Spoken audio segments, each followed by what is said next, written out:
নমস্কার বন্ধুরা, মিষ্টি তো আপনারা অনেক রকম খেয়েছেন। আজকে যে মিষ্টিটা বানাবো সেটা হচ্ছে তরমুজের বরফি মিষ্টি।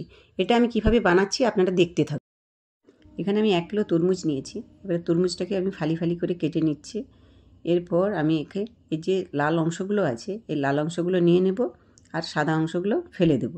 এরকমভাবে আমি সবগুলো কেটে নিচ্ছি। এবার এগুলোকে ছোটো ছোটো করে টুকরো করে নিচ্ছি। সবগুলো আমার প্রায় টুকরো করা হয়ে গেছে। এর মধ্যে যে বীজ আছে সেই বীজগুলোকে আমাকে একটা একটা করে সব ফেলে দিতে হবে। একটাও বীজ এখানে রাখা যাবে না। এইভাবে আমি সব বীজগুলো বের করে নিচ্ছি।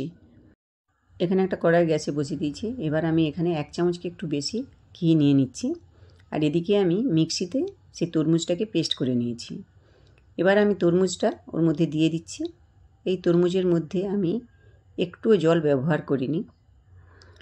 এবার আমি এই কড়ার মধ্যে দিয়ে এটাকে কন্টিনিউয়াস আমাকে নাড়তে হবে। আর এদিকে গ্যাসের ফ্লেমটাকে হাই করে দিতে হবে। যখন দেখব এটা মরে গাঢ় হয়ে আসছে তখন আমি এখানে 500 গ্রাম দুধ নিয়েছিলাম, সেটাকে মেরে 250 গ্রাম করেছি। এবার তার হাফ দুধ আমি এর মধ্যে দিয়ে দিচ্ছি। দিয়ে এটা আমি নাড়ছি। এরপর আমি এখানে 100 গ্রাম মিল্ক পাউডার নিয়েছি। এই মিল্ক পাউডারটা আমি এবার ওর মধ্যে দিয়ে দিচ্ছি। দিয়ে এটা আমাকে প্রতিনিয়ত এইভাবে নাড়তে হবে। আর এই যে মিল্ক পাউডারটা দলা পাকানো হয়ে আছে এটাকে আমাকে কন্টিনিউয়াস নেড়ে নেড়ে ওটা ওর মধ্যে গুলে যাচ্ছে, দেখুন মিশে যাচ্ছে। এরপর আমি এখানে যেহেতু তরমুজে মিষ্টি আছে তাই এখানে 50 গ্রাম চিনি ওর মধ্যে দিয়ে দিচ্ছি। দিয়ে এটাকে আমাকে কন্টিনিউয়াস নেড়ে যেতে হবে। এরপর এখানে আমি কাজুকে গুঁড়ো করে রেখেছিলাম, কাজুটা ওর মধ্যে দিয়ে দিচ্ছি।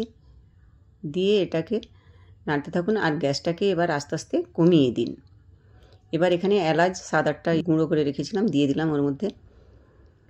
দিয়ে এবার আমাকে আস্তে আস্তে এটা নাড়তে হবে। তারপর আমি এখানে একটা পাতিলেবু নিয়েছি। পাতিলেবুটাকে কেটে ওর রসটা, পুরো পাতিলেবুর রসটা ওর মধ্যে আমি দিয়ে দিচ্ছি।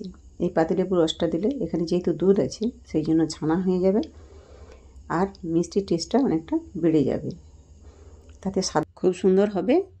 এরপর আমি ওখানে 2 চামচ ঘি দিয়ে দিচ্ছি।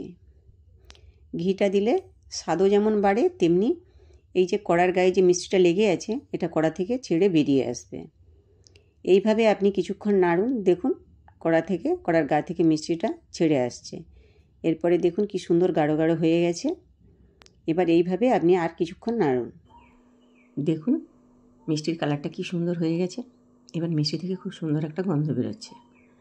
এরপর আমি এখানে একটা ট্রে নিয়েছি, ট্রের মধ্যে অল্প করে ঘি বুলিয়ে নিচ্ছি। এরপর আমি কড়াই যে মিষ্টিটা আছে সেই মিষ্টিটা এই ট্রের মধ্যে দিয়ে সবটাই দিয়ে দেব। দিয়ে দেওয়ার পর এটাকে আমি আস্তে আস্তে সমান করে নেব।